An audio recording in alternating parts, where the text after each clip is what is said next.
dan sudah bekerja di sana selama 8 tahun ya. Dengan penghasilan beliau mengatakan sekitar UMR begitu ya.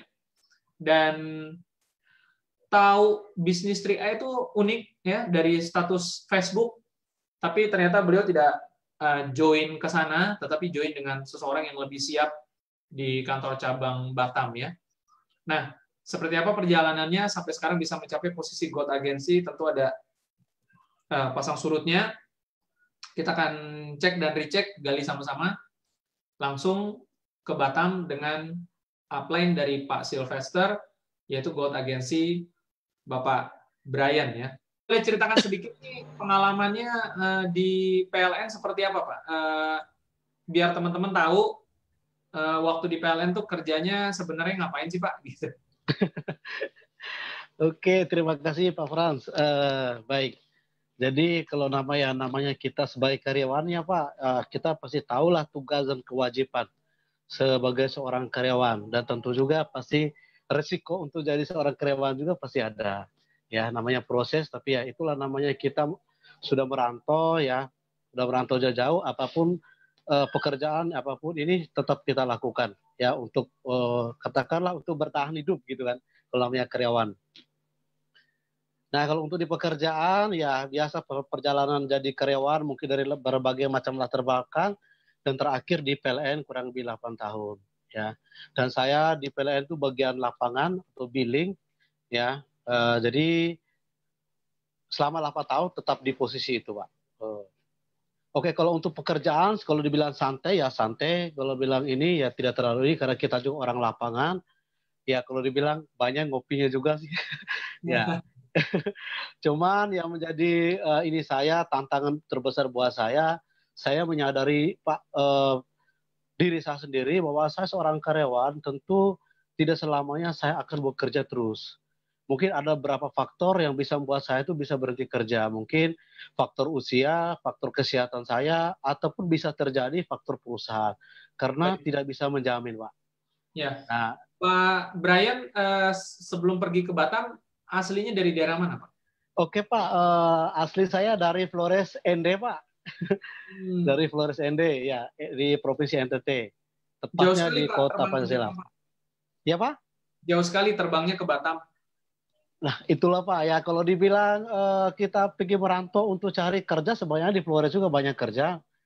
Kalau mau bilang cari duit, sebenarnya di sana juga ada duit. Tentu kita merantau pasti kita mau kehidupan kita yang jauh lebih baik lah daripada yang di kampung sana. Ternyata realitanya selama 14 tahun masih gitu-gitu juga Pak. Selama saya merantau 14 tahun masih ya paling ibaratnya gali lubang, tutup lubang aja gitu. Dari untuk yang lebih baik, bahkan untuk pulang ke kampung aja malah tambah sulit ya. Dan terus sampai yang saya menjadi motivasi kuat buat saya itu sampai saya tidak pernah hari raya Natal bersama dengan keluarga itu kurang lebih 14 tahun, Pak. Nah, itulah perjalanan saya, sehingga itulah kekuatan saya, tantang terbesar buat saya, bagaimana supaya saya bisa memiliki bisnis atau pekerjaan yang fleksibel, yang pada intinya adalah memiliki waktu yang bebas. Gitu, baik. Pak. Nah, bagaimana ceritanya Pak Brian pada akhirnya bisa kenalan dengan informasi tentang 3i Networks, Pak? Oke, Pak. Jadi kalau untuk kenal 3i, saya sekilas cuma kenal di Facebook, Facebook teman, itu pun cuma sebatas teman Facebook. Bukan kenal dekat atau apa ya, jadi cuma berteman Facebook. Jadi saya pernah lihat ada posting, kebetulan dulu masih ada pakai kata menabung tentang program tabungan cerdas. Tentu saya juga penasaran tabungan cerdas yang seperti apa ya, karena yang kita tahu mungkin bank itu udah tabungan juga ternyata, tapi di situ ada program tabungan cerdas. Jadi itu membuat saya itu penasaran. Dan saya bukan tanya ke orangnya, tapi saya buka di Google, ya, saya pelajari semua di Google, ya, mulai dari profil perusahaannya, legalitasnya, produknya, sampai dengan sistemnya. Jadi kalau 4 ini memenuhi, berarti itu sudah untuk yakin lah untuk saya sebelum saya meyakinkan orang lain, ya Pak. Nah, setelah saya kenal, saya pelajari, saya paham, dan bagi saya sangat bagus sekali dan sangat bermanfaat sekali buat saya dengan program ini. Untuk ikuti program ini, kenapa? Uh, ini tabungan investasi. Sedangkan saya sudah bekerja 14 tahun tapi tidak punya tabungan, nggak punya tabungan sampai saat itu. Ya, jadi saya coba bagaimana caranya supaya saya bisa bergabung, bisa join. Ya, jadi tak ada cara lain dan saya terus uh, cari alamat karena memang saya belum kenal KAR di Batam di mana. Ya, jadi saya harus cari tahu ke kantor cabang Batam. Dan dari kantor cabang Batam ada salah satu staf di kantor cabang merekomendasikan saya untuk ketemu dengan salah satu leader. Waktu itu dikasihlah nomor pertama, ada seorang ibu-ibu rumah tangga, tapi ketika saya hubungi, saya telepon, nomornya nggak aktif. Ya, waktu itu nomor Ibu Priati, upline saya juga Bronze Agency, yang mungkin malam ini juga lagi nyimak ya. Jadi saya terima kasih, waktu itu saya telepon tapi nggak aktif. Jadi saya coba konfirmasi balik ke kantor ke salah satu staff bahwa nomor itu nggak aktif gitu. Jadi direkomendasi lagi salah satu nomor leader juga dari ID Batam dan waktu itu terhubung. Dan waktu itu juga yang terhubung adalah salah satu mentor saya, orang yang pertama sekali saya jumpa, yaitu Gold Agency Ibu Cecilia ya. Mungkin terima kasih buat Ibu Cecilia, di mana pada saat itu beliau yang meluangkan waktunya buat saya. Jadi Pak Frans, mungkin kalau pada saat itu Ibu Cecil nggak siap untuk meluangkan waktunya buat saya rasa mungkin sampai hari ini pun saya nggak seperti ini dan saya mungkin kita tidak bisa ketemu malam ini seperti itu. Ya. Baik. Pak Brian, ini cerita yang menarik ya. Ternyata Pak Brian akhirnya bergabung dengan orang yang sama sekali Pak Brian tidak kenal, tidak tahu sebelumnya, dan disitulah Pak Brian bergabung dan bisa seperti sekarang sampai dengan sekarang ya Pak ya. Iya betul Pak. Baik, boleh dilanjutkan ceritanya Pak. Oke Pak, terus saat itu memang udah dijumpa dan saya jumpa dengan Bu Cecil itu tanggal 3 November saya masih ingat ya. Jadi saya langsung daftar pada tanggal itu juga. Saya udah siapkan karena saya lihat di persyaratan ada KTP, ada uang pendaftaran sama premi perdana. Waktu itu saya pilih premi yang paling kecil 350.000. Dan yang uniknya di saat itu memang saya untuk bisnisnya saya masih menutup hati karena waktu itu saya masih jalan ada sambil bekerja sambil jalan bisnis multi marketing juga. Jadi waktu itu ketika jumpa Bu Cecil saya memang masih menutup hati untuk melihat peluang bisnisnya. Saya memang tertarik yang pertama itu untuk nabung saja. Jadi ketika saya ada lihat satu flip chart buku panduan presentasi yang dipegang Bu Cecil dan saya langsung beli buku pada saat itu. Ketika setelah saya beli buku itu saya pulang ke rumah saya pelajarin buku itu. Dan ternyata saya pelajari mulai dari depan sampai belakang, yang paling menarik ketika kupasnya di marketing plan-nya. Tentu saya juga pernah X dari sana, marketing, pasti saya, ini kayak menarik ini bisnisnya ini. Cuman belum tahu cara kerjanya seperti apa. Sumber bonusnya itu yang menjadi pertanyaan buat saya, tantang buat saya adalah dari mana sumber bonusnya kalau dilihat dari marketing plan-nya, dari bonus referensi, bonus elit, sampai bonus posisi, kalau dilihat sangat gede-gede semua ini. Dari mana sumbernya? Saya penasaran, saya minta waktu Bu Cecil sekali lagi besoknya langsung jumpa dan saya tanyakan soal itu. Tunjukin cara kerja di bisnis ini sama sumber bonusnya seperti apa. Dan itu pada saat itu juga besoknya terjawab semua dan saya langsung buat keputusan untuk jalan ke bisnis Tria ini. Ya, ya ini artinya sekaligus membantah bahwa banyak orang berpikir harus kenal dulu, harus apa istilahnya ya? Menarik karena Pak Brian ini nggak kenal Bu Cecil sebelumnya, tidak tahu sama sekali, ya kan? Artinya, ya, betul. Artinya kita berarti bisa juga untuk mencoba prospek ke orang-orang yang kita nggak kenal sebelumnya. Dan tidak menutup kemungkinan orang itu pada akhirnya bisa bergabung dan jalankan bisnis ini juga ya Pak ya? Iya betul Pak, betul Pak. Nah, terus Pak Brian ketika akhirnya mau jalankan bisnisnya, kan pasti masih sambil bekerja ya Pak? Betul sekali Pak. Gimana mengatur waktunya? Nggak sulit Pak? Oke Pak, nah ini yang jadi ini ya menarik. bahwa kami namanya kita ada ikatan dinas, saya harus masuk kerjanya jam 7:30 dan pulangnya jam 5, Pak. Jadi setelah saya pulang jam 5, karena saya komit. Kalau saya udah buat keputusan bahwa saya mau fight di antara di bisnis apapun yang saya jalankan, kalau saya udah buat keputusan, saya akan jalankan, saya akan selesaikan, Pak.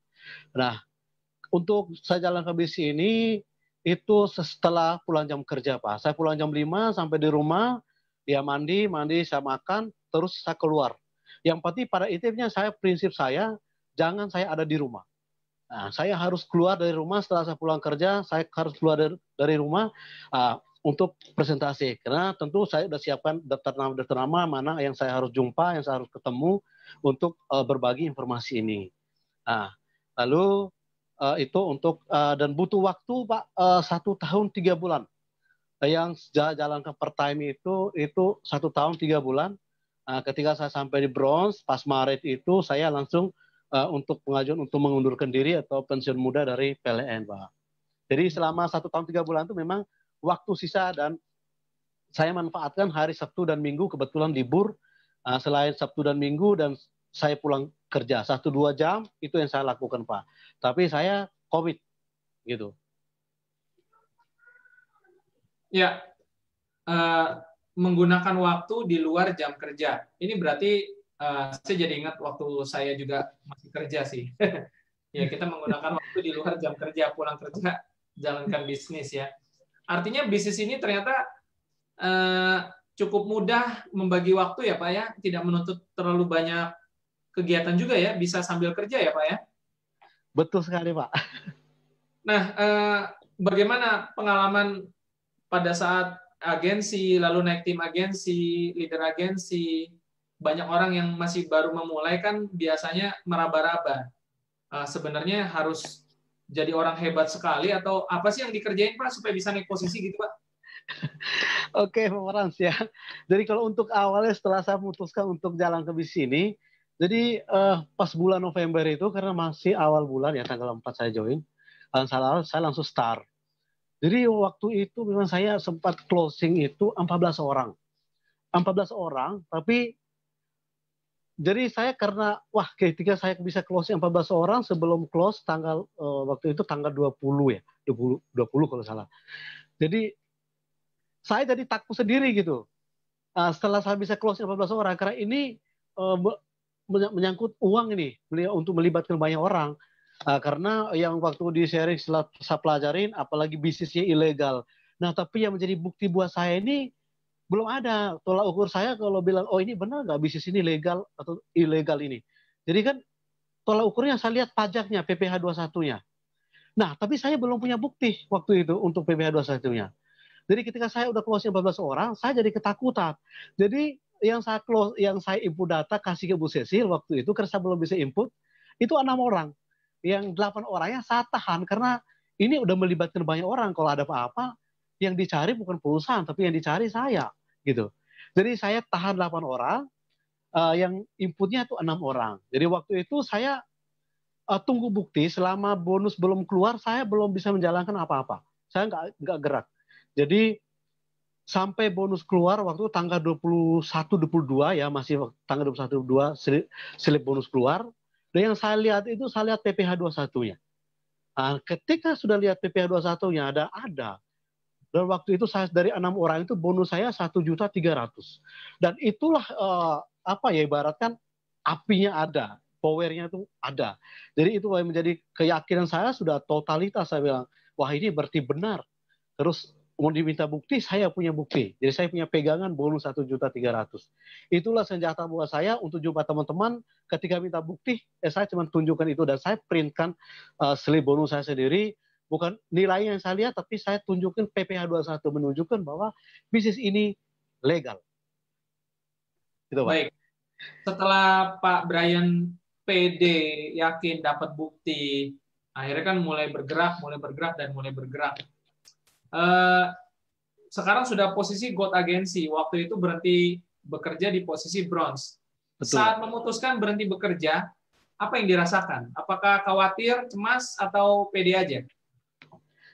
Kalau untuk pribadi saya, Pak, saya udah memutuskan bahwa saya harus pensiun. Cuman yang tantangan itu datang dari keluarga. Memang waktu itu ada sedikit kontra ya, pro kontra itu pasti ada antar keluarga, entah dari istri atau dari orang lain, orang-orang terdekat saya. Yuk ada yang mengatakan, wah kenapa kerjanya udah bagus-bagus, kalau dibilang untuk pensiunan pun ada, karena kita di BUMN pun ada dana pensiunnya, kenapa harus resign gitu kan. Nah, terus kalau memang ini bisa dijalankan per time, bisa sambil kerja sambil ini, kenapa mesti harus resign? Tapi ya saya sebagai leader Pak, saya ingin bisnis saya untuk lebih besar, tentu tanggung jawab saya juga lebih besar untuk mitra-mitra saya yang saya sudah rekrut. Dan itu pasti lebih besar lagi. Karena harapan saya artinya bukan cuma saya yang bisa jadi bronze, tapi harus banyak mitra-mitra saya juga bisa bronze, dan sampai ada untuk silver dan seterusnya. Dan itu pasti tanggung jawab saya juga untuk membimbing mereka, apalagi rata-rata mitra saya itu dari luar daerah. Kalau untuk hari ini mungkin 70% itu di luar daerah, di luar Batam gitu. Dari mana-mana ya, itu tentu saya harus kunjungi, saya harus, selain ini kita bisa seminar seperti ini, kan dulu belum Pak. Jadi saya memutuskan untuk resign, untuk bantu mitra. Ternyata keputusan saya itu juga ya tidak sia-sia ya. Jadi mungkin orang bilang, bagi saya bilang, untuk membuat keputusan itu sangat sulit, tapi jauh lebih sulit ketika saya tidak membuat keputusan. Dan saya punya prinsip, kalau memang bisa pensiun mudah, kenapa mesti harus saya tunggu tua dulu baru pensiun? Gitu Pak. Baik. Pak Brian, tentu dari posisi bronze naik ke silver, naik ke gold kan tidak mudah. Pasti ada saja tantangannya. Pasti ada halangannya. Nah, bagaimana yang Pak Brian lakukan ketika menghadapi tantangan-tantangan tersebut supaya bisa tetap bertahan, mengumpulkan tenaga, dan maju terus? Apa tipsnya? Oke Pak, yang saya yang paling penting, paling pertama adalah saya bagaimana belajar untuk berjiwa besar, ya, belajar ikhlas. Artinya mungkin yang saya sudah kerjakan, mungkin ya biasa dalam perjalanan kita pasti ada pasang surut, ada naik, ada turun gitu. Itu normal di bisnis apapun pasti seperti itu, ya. Jadi saya punya prinsip bahwa saya tidak pernah menyerah, ya.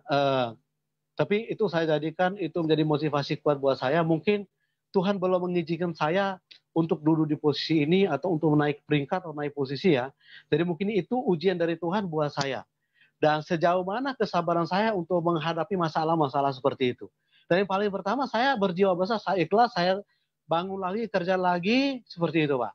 Di mana yang hilang ya saya akan berusaha untuk bisa menciptakan leader baru atau harus mulai dari nol pun saya bilang saya siap. Yang penting untuk menyerah, untuk kata menyerah itu ya mungkin bagi saya pantang lah gitu. Baik, berarti rumusnya adalah ikhlas dan maju terus pantang mundur ya Pak? Betul Pak. Ya, ya. Nah, bagaimana rasanya waktu Pak Brian pertama kali naik ke posisi Gold Agency? Seperti apa rasanya? Coba digambarkan Pak. Oke. Aduh Pak, itu yang tidak ini ya Pak ya, kalau untuk terharu sih memang bagi saya ya, sebelum saya terakhir mungkin itu ya tidak mungkin lah untuk saya bisa miliki, apalagi ketika saya baru start. Tapi ketika saya kerjakan dengan sungguh, niat saya tulus, saya bermanfaat untuk banyak orang ya. Jadi kalau ketika saya naik posisi itu ya saya rasa itu sangat terharu buat saya ya. Apalagi naik posisinya November memang menjelang untuk saya anggap itu hadiah Natal buat saya, kado Natal buat saya. Dan saya memang bulan itu pas mau pulang ke kampung untuk tahun inilah, dari 14 tahun saya nggak pernah hari raya dengan orang tua, jadi tahun inilah saya bisa hari raya dengan orang tua. Dan itu sebuah berkah ya, anugerah yang luar biasa buat saya dapatkan. Dan yang saya nggak nyangka bahwa bulan itu saya bisa kualifikasi Gold Agency. Ya kalau memang dia kerja keras, udah dibilang kerja ya saya kerja. Dan waktu itu pun saya Gold Agency pas saya baru pulang dari Kalimantan Barat. Jadi kebetulan ada training di sana, ya saya pulang ya. Ternyata Tuhan kasih kado terindah buat saya, Gold Agency. Gitu. Terharu, sangat terharu Pak. Baik, luar biasa Pak ya. Semoga Pak Brian bisa naik lagi, dan naik lagi. Nah, mungkin terakhir Pak, boleh berikan ada apa yang Bapak mau sampaikan kepada teman-teman yang hari ini masih berjuang di posisi tim agensi, leader agensi, mungkin mereka menemukan banyak tantangan, belum bisa naik posisi ke peringkat yang lebih tinggi lagi. Apa yang Bapak bisa sampaikan mereka sekaligus sebagai kalimat penutup? Silakan Pak. Oke Pak, untuk agent seluruh Indonesia, bahkan mancanegara di mana saya berada. Jadi yang penting harus tetap optimis ya. Terus kita mulailah untuk belajar berjiwa besar itu dari dalam diri kita. Ya mungkin kalau ketika mengalami masalah atau tantangan apapun yang kita hadapin, ketika kita mulai maju, mungkin yang paling pertama faktor dari keluarga ataupun dari orang lain. Nah, jadikan itu sebagai vitamin buat kita untuk berjuang dan kita akan buktikan. Kita dendam tapi dendam positif. Ya, dendam positif akhirnya apa kita bisa membuktikan. Loh ini loh yang mungkin selama ini orang negatif ataupun mungkin ejekan atau ecehan dari teman-teman ataupun orang di luar sana. Mungkin itu saja Pak Frans, pesan buat teman-teman semua, selamat berjuang, jangan pernah menyerah. Terima kasih Pak Frans.